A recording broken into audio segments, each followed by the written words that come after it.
আসসালামু আলাইকুম গাইস, সবাই কেমন আছেন? আশা করি ভালো আছেন। আপনাদের দোয়াতে আমিও ভালো আছি। দেখেন আমার লেবার মিস্ত্রি কিরকম করে কাজ করছে, কি স্পিরিট। পার্কিং টাইলস লাগাইতেছি, দেখেন টাইলস গুলো লাগানো কিরকম হয়েছে কমেন্ট করে সবাই জানাবেন। ভিডিওটা লাইক কমেন্ট শেয়ার করবেন, সবাইকে দেখার সুযোগ করে দিবেন শেয়ার করে। দেখেন কিরকম করে কাজ করছে আমার লেবার গুলা, কাজের কি স্পিরিট। দেখেন এইরকম লেবার হইলে আর কি লাগে, কাজ করতে তো ভালোই লাগবো।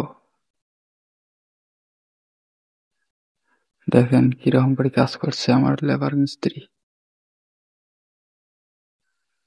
দেখতে থাকেন ধৈর্য সহকারে ভিডিওটা। ভিডিওটা ভালো লাগলে কমেন্ট করে জানাবেন। আর টাইলস গুলো লাগানো কিরকম হয়েছে কমেন্ট করে জানাবেন সবাই। আশা করি ভালো লাগবে ভিডিওটা।